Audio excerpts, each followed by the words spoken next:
Welcome to another episode of the Luke Humphrey Running Podcast. I'm your host, Luke Humphrey, and our mission is to help you maximize your training through a blend of science and practicability. So let's get going.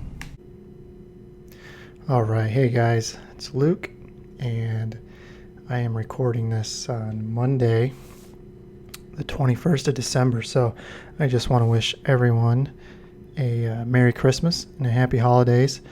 I hope you can find something to be grateful for this year. I know it's been a really tough year for a lot of people for a lot of different reasons. As I'm recording this, I'm actually trying to deal with the bank to try to get our PPP money forgiven. We were able to take some money out and get that so we could hang on to everybody. For the most part, it was good, but I filled out the paperwork and I'm apparently $300 short from being able to get everything forgiven, even though rent is supposed to be in there and utilities are supposed to be in there and all that good stuff. But a lot of hoops you got to jump through on that front, apparently. So just personally, I'm at this point to say, you know what, it's not even worth $300 because my problem is that our lease ended in July of this year and we moved to a cheaper office. And so apparently that means your business hasn't been in existence, even though we've been in existence since 2006. But whatever, so at least it's only $300. So whatever. I'm just kind of done with it all, trying to prove existence and all that stuff. But so anyway, hopefully you're in a better position. It'll be fine.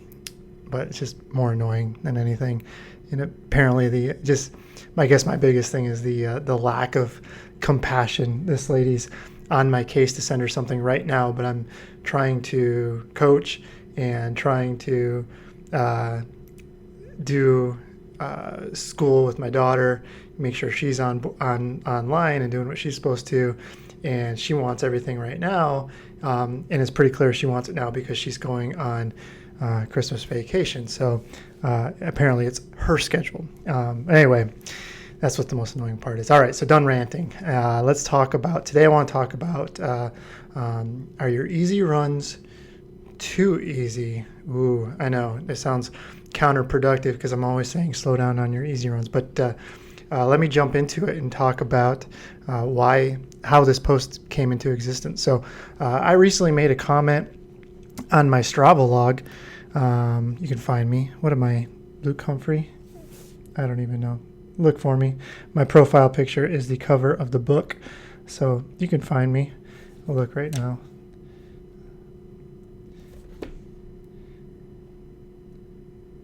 But in any case, just Luke Humphrey, cover of the book. Look for me. I'd be happy to have you follow you back. You can join the run club too. Luke Humphrey Running Club team, about 900 and so people in there. But in any case, I made a post in there, and I just made a comment in my log about how I was trying to make a conscious effort to make my easy days a little bit easier, and that prompted a question from one of my followers on there, and they essentially asked what the benefits of running faster on their easy days would be. And so I knew that question was coming and I should have been better prepared for it then, but I responded to them that would make a good blog post. So here I am. But you know me, if you follow me at any length of time, you know my answer, right? It depends, right? So that's the answer to a lot of these type of questions, right? It depends on the person, depends on the situation, all those things. So I kind of want to run through that a little bit. So, but not every run, obviously not every run should be your fastest. And as a coach, the problem is that, like, if I give you a range of runs, usually it's the faster end of that range that is adhered to, right? And so as kind of a built-in governor, it's more like, okay, well, I'll give you the slow end of stuff knowing that you'll probably cheat it down a little bit. And then I can still kind of keep you in the right range, instead of just saying, oh yeah, just go after it. And then you get in the faster end of the range. And sometimes you get that too much. So that's what a lot of that comes from. But there are definitely times when pushing the pace a little bit is just fine. And I'm going to talk about those scenarios where just kind of going beyond that LSD style, that long, slow distance style of running. That's what I want to kind of go into a little bit today. So as we dive in, I want to kind of give more context into why I wrote what I wrote in my log. And if you've been reading my posts or listening to my podcast, you know that I've been treading water. I have that in the old air quotes as it comes to my training and fitness in 2020. But as the years come closer to an end, and honestly, it started a little bit before this weekend, but really, watching the Marathon Project races was really great. Watching the Ekiden that Kevin and Keith had up here in Michigan. I wasn't able to get to the half marathon because somebody had to be there for homeschooling. But, stuff like just seeing those opportunities and people maximizing on those opportunities, and then seeing people like Sarah Hall, who's 37 years old, running really well, and then just kind of looking into it more and seeing like what the world record was for the Masters. And, guys in their 41 years old have been running 207, 208. You throw in guys like Abdi and Bernard Lagat and others, and even Meb when he won Boston, that was a PR for Meb, and he was 39 at the time. So, it's really kind of just installed me to like, hey, you can still do this, right? You just need to recommit yourself to it, and which I think for a long time the thing with running, really probably anything that you do in life that you've done for a long time, you go through those phases where it's just it kind of wears you down. And I was definitely at that point, and then just being at a point where most people retire anyway. But honestly, I've come back, and I really feel like there's definitely some goals left that I want to accomplish, and I have the ability to, and honestly, I have the time to do it too. It's not. I think a lot of times, I just had this conversation with a runner today. Actually, it's like it's usually not the fitness that is the problem. It's usually the structure that goes away first, right? And then leads to loss of fitness. So if you can keep the structure, you can keep the fitness high.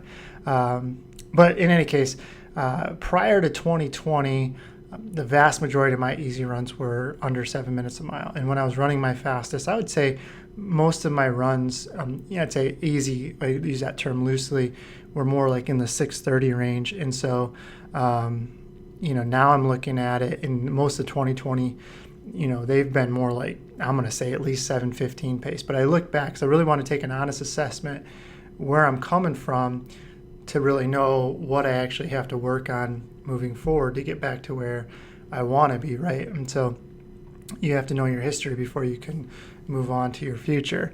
And so keep that in perspective. Even if I ran 6:40 pace, that's still 60 to 90 seconds slower per mile than what I'd want to run in the marathon, right? So if I want to run, 5:10 to 5:15 in the marathon per mile, I'm still, even at 6:30, I'm a minute 15. So 6:45s, I'm a minute and a half slower per mile than I would be for a marathon. So it's not like I'm telling you one thing and then trying to make another set of rules for myself. And I'm still kind of falling into that range that I give you guys. So it's really not a thing of me running faster than I need to be. It's really more kind of getting into that sweet spot of, adaptation and just making things click along a little better. I think I was just too far on the slower side of the thing for everything, right? So I was averaging slower every day than what I really needed to. But looking back at it, that difference between what I usually run up until really this past year, it wasn't lack of ability. It's not like my ability just fell off. It was really just more making the conscious effort. I mean, and many of you know this too. Like I read in our Facebook group a lot how people, they're just kind of disheartened where they've started to train for a marathon only to have it canceled, and that's happened 2 or 3 times to them now. Now it's kind of like, well, why do I even get started, right? Because chances are it's just going to get canceled. And so it's hard to get in that mindset of doing the work every day. And so for most of us, running is part of our life. It's not like we're not going to run. But as far as hard training and training for a specific goal, that's definitely taken a hit this year, right? And I think that's where a lot of people are. But that's definitely where I was. I guess I wasn't just really making the conscious effort to kind of stay focused on those easy runs and just kind of oh, whatever, it's not like I'm training for anything anyway, and it's just kind of leaked out a little bit, so to say, and so that's where I was. But so looking at my goals, I realized that not everything can or should look the way it did when I was 25 or even 30 years old. Now I know that there's probably going to be weeks where I need more recovery between workouts. I can put a stretch together where I could work out every third day, but how that looks might look a little bit different. So instead of being workout long run during that 9-day cycle, it might be workout medium long run, workout big long run. So it might not be, those workouts might not be back to back all the time. It might be something where I know I can recover from a little bit better, just so I can have a few more days so that I can get to something that's a little more aggressive. But the basic structure looks the same. It's just the spacing is a little bit different, and you adjust for how well you can recover from things. But it made me think of just looking back at that. So the seven, when I'm thinking, I'm thinking in my head, like if I was running 6:45s on averages and now I'm running 7:15s on average, I was kind of looking at the cascading effects of just kind of slacking. It's not like I wasn't doing any work, but I definitely wasn't doing the work I usually do. And the cascading effects that had on me, I definitely don't have any scientific backing on this, but for me, it was a cascading effect on the rest of my workout. So I was running significantly slower on my easy days, and so when I went to do workouts, they just seemed so much faster than what they really should have been. So it was like, well, I just had a hard time convincing myself that I could run that fast. And then once I would, and so it kind of was, I kind of had it in my head that it was going to be harder than what it should have been. And so it just translated into ultimately being harder than it should have been, and really not running the workouts as well from that standpoint either. Because if I'm running 7:15s on average, and I'm trying to run 5:15s on a marathon pace workout, it just felt so fast. I felt like, man, I can't even run a 10K for that pace. So I think a lot of it was mentally. I just couldn't cross that bridge. And so that really weighed on me. And I think that definitely had an effect. Also, a thing to think about is I've been using the word averaged a lot in this post, and I think that that's important. So, trust me, when there's a run, the day following a hard workout, I'm not going to force the issue to run faster. I'm going to probably go slower, right? At the very least, I'm going to let the first few miles be, an attempt to just ease into it and just see how the body reacts. But, so another thing to look at, if you look at my log too, you'll see a lot of times where those first, at least a mile. So like today, I think, just trying to remember some of my splits, I think the first mile was 7:41, but I averaged under 6:50 pace for the run. So for that first mile, I was 7:41, but for the next 9 miles, I must have been pretty significantly under 6:50 pace, because the run averaged 6:50 pace, right? So, and I didn't feel particularly great, but I just kind of went out, warmed up, eased into it, and then I got faster and faster. I didn't just stay in that. Before, it would have been easy for me to stay in that 7:20 to 7:30 range. Even if that first mile was 7:40, I would have just kind of hung out there. Now I've kind of said, okay, I'm warmed up. Let's just kind of see what happens. And then you just kind of get into the groove, and then the effort feels the same. And, it just ends up being a little bit faster run. But that's the big thing to think about. It's got to be the average. Like, I don't just jump out and run 6:40 pace. I kind of work into it. And then same thing, like the day after workout's probably going to be slower than the average pace for the run the next day, right? And so it's all relative to what you're doing, and we'll talk a little bit more about that later. Main thing is I'm talking about trends. So if I have 4 easy days in a week, then the average might include 1 to 2 runs that are closer to 7-minute pace, plus or minus, while 1 to 3 of those days probably a touch faster than 6:30 pace, right? So don't get it twisted that every single run is faster. Just we're talking about the trends over several days, over several weeks, over several months. So with a little bit of context now, when I want to talk about when you should, let it rip, or when you should slow it down a little bit, slow your roll a little bit here. So three scenarios. I see.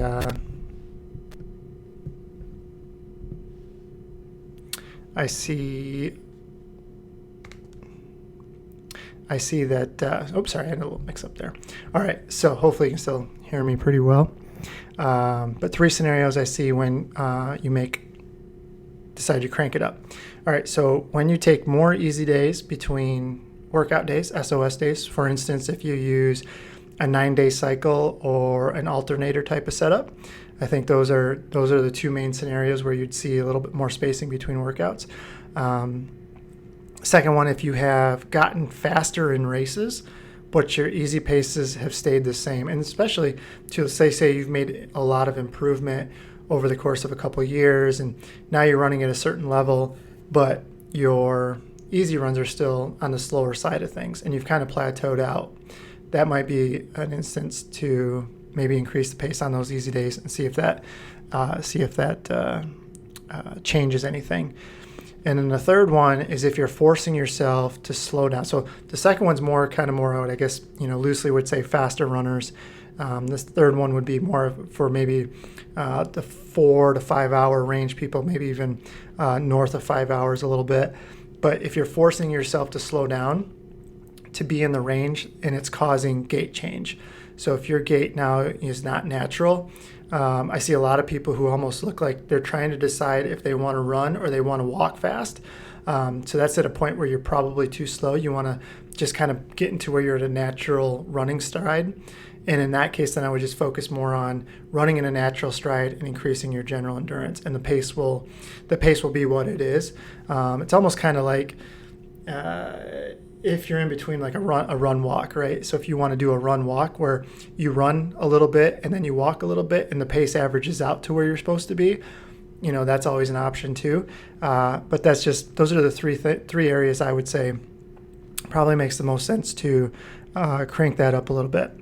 The two scenarios I see where you'd really kind of want to maybe slow it down is if you're making a big jump. So say you ran 4 hours in the marathon and you are going to do another marathon in 4 months, and you want to try to qualify for Boston. But in order to qualify for Boston, you have to run 3:25. So it's a huge jump from where you've performed, but you're going to give it a go. So in here, I would say don't force the easy paces because the workouts are already going to be significantly harder than what you're accustomed to. So don't force the easy paces here. Let your effort dictate the pace, and if that's slower, it's slower, and most of the time it will be as you especially get into the more meat and potatoes of the training.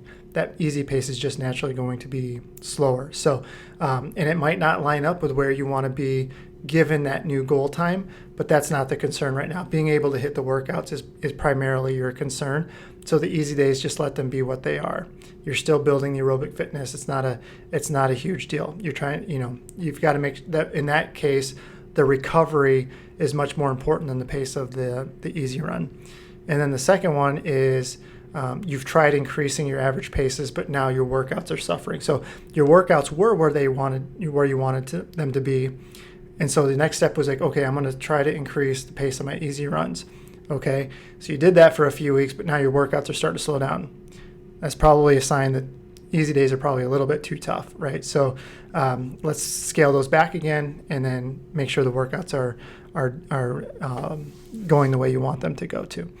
All right, so from there we can talk about how you start introducing more moderate paced runs. And so I've got a quick what a week might look like based on the classic HMM plans. So we'll start off with Monday.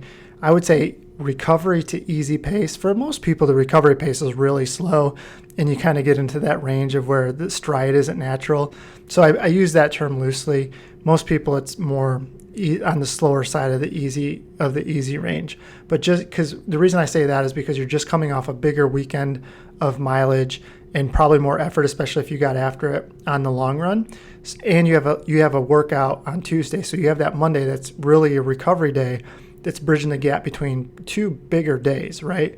And so you want to make sure that you're recovering from that. So I don't think that would be my first choice of putting a faster, easy run in there. Tuesday is your SOS day, Wednesday's off, Thursday's SOS, and then Friday you get to the point, same situation, kind of the same situation as where you'd have for Monday.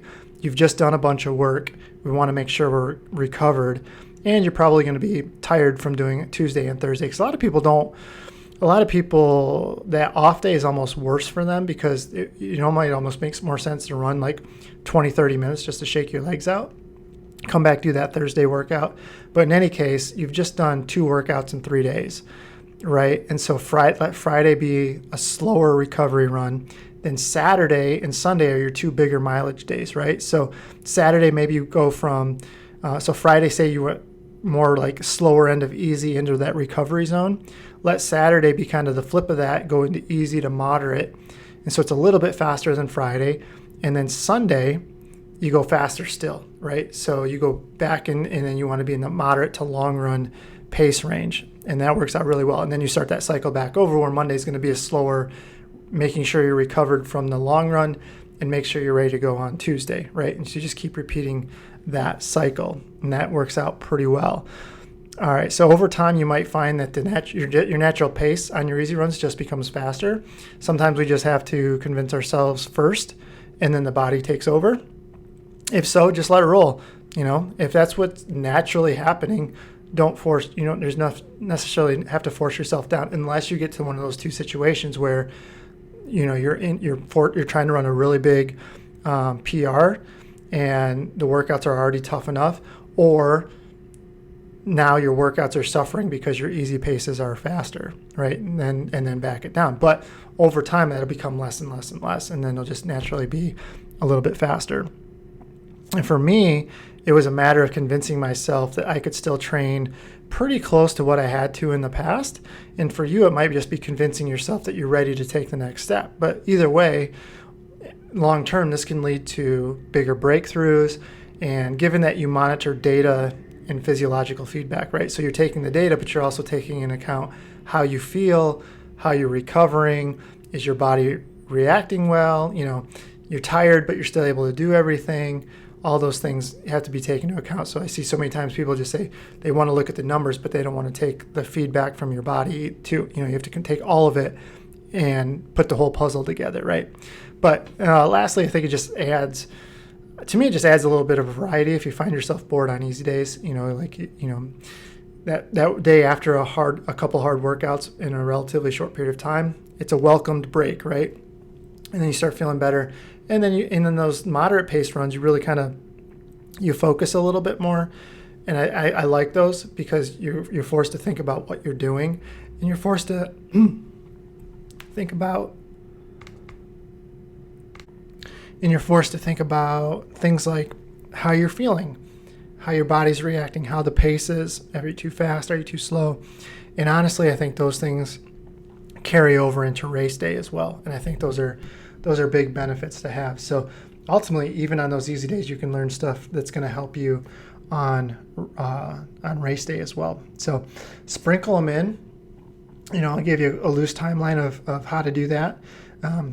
Try it out, see what happens, and give it a few weeks and see how your body reacts. So, but to me, it's always been a big stepping stone, really kind of, if I can do the workouts and then the easy runs are within that range that I like, I know I'm going to be really fit. I'm going to be ready to go. So, that's just but that's the long answer to the post I made in my running log. So hopefully that gives people some answers. So that's it for this week, and we'll talk to you later. Like I said, have a great Christmas, happy holidays to everyone. I'll try to get a post out next week, but that'll be the last one of 2020. Thank God, right? Thank God 2020 is over. All right, so I'll talk to you guys later, and have a great week. All right, bye-bye. Thanks for listening to the Luke Humphrey Running Podcast with your host, Luke Humphrey. If you like our show and want to learn more, please visit us at www.lukehumphrey.running.com for blogs, podcasts, coaching, and training options. See you next time.